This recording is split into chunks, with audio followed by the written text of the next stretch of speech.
नमस्कार साथियों, मैं हूं जितेश कुमार और आप आज हमारे साथ हैं। इस बात पे हम लोग चर्चा करेंगे कि BLA बलूचिस्तान के जो एक आज़ादी की जो फोर्सेज है, बलोच लिबरेशन आर्मी, उन्होंने एक कोऑर्डिनेटेड अटैक किया है। वह जो ऑपरेशन के नाम दिए हैं, ऑपरेशन का नाम दिए हैं बाम। इसी को आज हम सभी लोग थोड़ा सा विस्तार में समझने की कोशिश करेंगे कि आखिर यह ऑपरेशन बाम है क्या और इसे क्यों BLA मतलब बलूचिस्तान के जो बलूचिस्तान लिबरेशन आर्मी है, उन्होंने इसे आखिर क्यों अटैक करने दिया है, इसका इंटेंसिटी कितना है, क्या सिर्फ ये सैनिकों पे अटैक थी। तो बहुत सारी बातें हम आज जानेंगे। तो स्टार्ट करते हैं। हम सभी लोग जानते हैं कि BLA का मतलब होता है बलूचिस्तान लिबरेशन आर्मी। अब बलूचिस्तान लिबरेशन आर्मी हम सब बनाने की आवश्यकताएं क्यों पड़ी?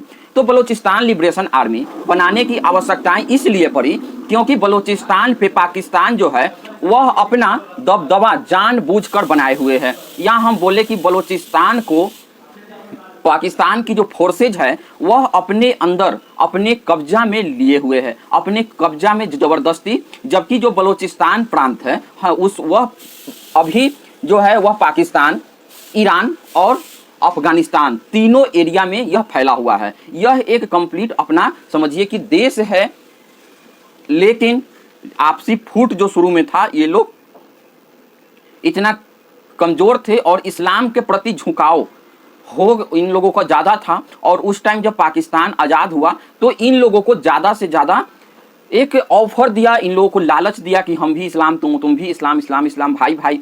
तो ये जो सारी जो कहावतें थी उन लोगों को, बलूचिस्तान के लोगों को सुनाया गया और अचानक एक दिन उनके ऊपर हमला कर दिया गया। अब जब उनके ऊपर एक दिन हमला हो गया और ब्रिटिश सरकार भी पाकिस्तान को ही मदद कर रही थी, वे भी नहीं चाहते थे कि बलूचिस्तान अलग रह पाए। तो उधर से ब्रिटिश का भी पाकिस्तान को बहुत ज़्यादा सपोर्ट मिल रहा था। भारत खुद उस टाइम टूटा हुआ था, तो टूटा था, तो इसलिए भारत भी ज़्यादा कुछ कर नहीं पाया। और भारत कर भी क्या पाता जब ये बलूचिस्तान के लोग खुद इस्लाम के ही नाम पे मिलने के लिए तैयार थे। तो क्योंकि हम सभी लोग जानते हैं वहाँ पर जो मुख्तलिफ लोगों को जो कव्वाली इलाका होते हैं, तो वे लोग एक ग्रुप में रहते हैं। एक ग्रुप यहाँ, एक ग्रुप का सरदार ये है, एक ग्रुप का सरदार ये है, मतलब वहाँ पर ग्रुप के और सरदार का निजाम था। तो जब निजाम ने ही ये बात सोचा कि हम क्यों नहीं भारत और पाकिस्तान इन दोनों में से जो एक है उसको चूज किया जाए, तो चूज करने के लिए हम लोगों के पास आसान सा रास्ता था जो बताता था पाकिस्तान कि हम इस्लाम के नाम पे बने हैं। वो लोग भी ज़्यादातर इस्लाम को ही धर्म को फॉलो करते हैं, तो उन लोगों के लिए ये चीज़ें ज़्यादा आसान थी। अब जब ज़्यादा आसान थी तो उन लोगों ने किनका हाथ पकड़ा? उन लोगों ने हाथ पकड़ा पाकिस्तान का। 5 में से 4 जो लोग थे वह पाकिस्तान के तरफ गए।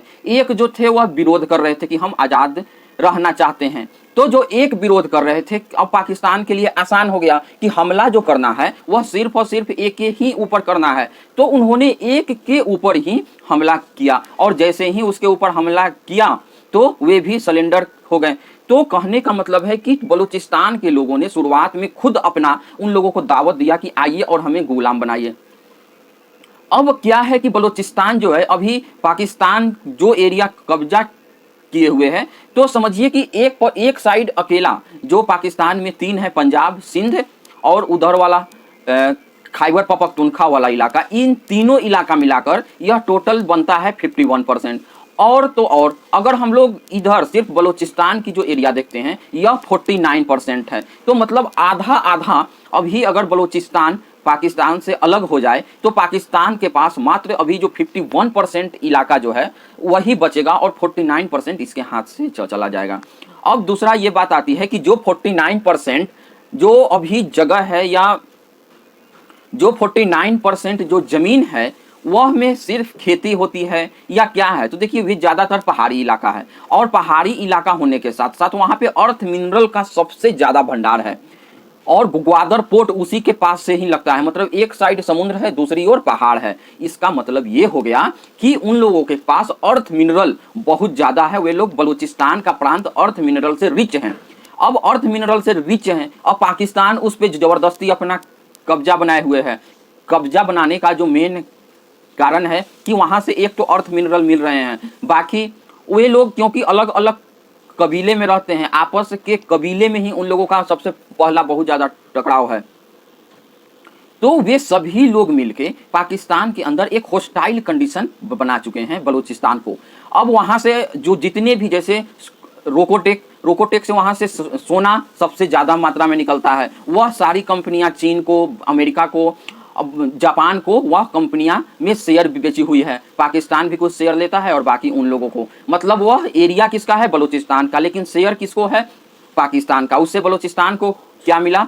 कुछ भी नहीं। उसके बाद सुई, बलूचिस्तान का ही एक जगह है सुई, वहाँ से प्राकृतिक जो नेचुरल गैस होता है एलपीजी, लिक्विड पेट्रोलियम गैस, वह निकलता है। लिक्विड पेट्रोलियम गैस निकलता कहाँ से है? बलूचिस्तान के सुई प्रांत से, लेकिन वह हर जगह पाइप के द्वारा पहुँच जाता है। पंजाब के एक भी ऐसा छोटा से गांव और एक भी ऐसा छोटा से घर नहीं है जहाँ पे सुई का गैस नहीं पहुँचता है। लेकिन उसी के दूसरी साइड हम देखते हैं कि खुद बलूचिस्तान के सुई प्रांत के ही एक छोटे से शहर तक में भी उसका गैस का एक्सेस नहीं है। वहाँ के लोग आज भी लकड़ी चुनते हैं और उसी से खाना बनाते हैं। उसके बाद और बहुत सारे अर्थ मिनरल पाए जाते हैं, कॉपर है, एल्युमिनियम है, ये बहुत सारे अर्थ मिनरल जब निकलते हैं और बलूचिस्तान को ही कुछ नहीं निकलता है। दूसरी बात, बलूचिस्तान के सारा एरिया को आज लगभग बेच दिया गया है। वह बेच दिया गया है चीन के हाथों से। जैसे सीपीईसी का जो प्रोजेक्ट है, जो रोड एंड बेल्ट इनिशिएटिव है, उसके द्वारा बलूचिस्तान के एरिया से ही वह रोड निकाला जा रहा है, बाईपास निकाला जा रहा है। वह क्या कर रहा है? वह अलग से दोहन उन सभी चीज़ों का कर रहा है। अब जब इतनी सारी समस्याएं एक साथ उत्पन्न होने लगेंगी तो लोग और क्या करने पे, तो वे लोग अब अंततः हथियार उठाने पे आ गए। हथियार कहाँ से उन लोगों को मिल रहा है? हथियार मिलने का मुख्य रूप से उनका जो है वह, जो हम सभी लोग जानते हैं कि अफगानिस्तान से जब अमेरिका निकला तो वहाँ पर लगभग $20 बिलियन का हथियार छोड़ गया, जिसमें हाथ वाला, रात वाला जो नाइट विजन्स होता है, और ऐसे बहुत सारे हथियारों को वह छोड़ गया। तो जब वह छोड़ गया तो अब वह सारे हथियार जो अब टीटीपी है, तहरीके तालिबान वाले, वे लोग बेच रहे हैं। तो बेच रहे हैं तो खरीद कौन रहा है? बीएलए के लोग। अब बीएलए के लोग जो हथियार खरीद रहे हैं, तो अब अभी जो पाकिस्तान के सैनिकों के पास जो हथियार है उससे बहुत अच्छा हथियार अब बीएलए के पास है। आईडी, बम, बहुत सारा चीज़ है। दूसरा बात, वह लोग जो इलाका में रहते हैं वह पहाड़ी इलाका है, तो वहाँ पे उन लोगों को गोरिल्ला वारफेयर के द्वारा उन लोगों को अटैक करना ज़्यादा आसान है। वह सारे टैक्टिक्स जानते हैं। सैनिक तो इतना टैक्टिक्स जानते नहीं है पाकिस्तान के, वह गोरिल्ला वारफेयर के अंतर्गत, क्योंकि वह जितने भी पंजाब के पंजाबी फोर्स हैं वह ज़्यादातर पंजाब से ही सैनिकों को भर्ती किए हुए हैं। अब पंजाब का जो लैंड है वह प्लेन है और जो बलूचिस्तान का लैंड है वह पहाड़ी है। तो जो सैनिक लैंड पे अपना सारा प्रैक्टिस किया हो, वह पहाड़ी एरिया में संभव नहीं है कि वह उतना सफल हो पाएगा।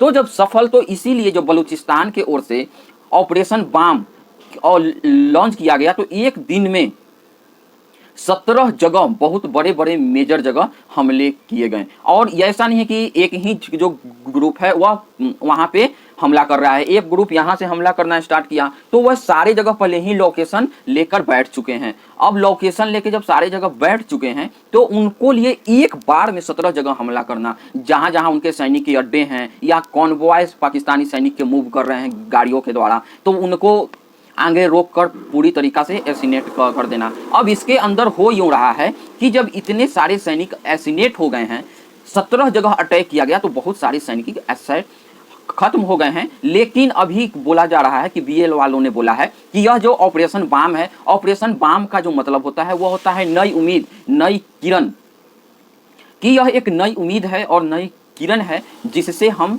लोगों को एक नई आशा देंगे कि बलूचिस्तान अब आज़ाद हो चुका है। तो उन लोगों ने बोला कि जो हम लोग हमला करने के लिए तैयार थे वह 80% हो चुका है, 20% और हो रहा है, वह बाकी है। तो अब जब 20% हो जाएगा तो उन लोगों ने बोला है कि हम एक ड्राफ्ट निकालेंगे जिसमें बताएंगे पूरे विश्व को कि हमने कितना लोगों को कितना क्या किया है। अब उसमें मुख्य रूप से जो बैंक है, सरकारी जो थाना है, जो आर्मी का जो हेड क्वार्टर है, ये जो जितने भी जगह हैं उसको 17 जगह चुनकर उन पर अटैक किया गया है। अब इसी के क्रम में पाकिस्तान, हम सभी लोग जानते हैं कि पिछला मार्च के महीने में पूरा का पूरा ट्रेन ही बलूचिस्तान के लोगों ने हाईजैक कर लिया था। एक तरफ से बलूचिस्तान है, दूसरा तरफ से टीटीपी है। अब ये सभी लोग मिलके आपस में पाकिस्तान के होशो हवास उड़ा रहे हैं और उनको कहीं ना कहीं अब ज़्यादा मुश्किल हो रहा है इन लोगों को कैटल करने में या उनको से डिफेंस करने में। अब ये देखना है कि कब तक बलूचिस्तान आज़ाद हो पाता है, तो इसके लिए जैसे ही कोई आगे न्यूज आएगा मैं आपको जरूर बताऊंगा। आपसे रिक्वेस्ट है कि आप हमारे चैनल को ज़्यादा से ज़्यादा सब्सक्राइब कीजिए, लाइक कीजिए और शेयर कीजिए, और आगे अगले न्यूज तक मिलते हैं।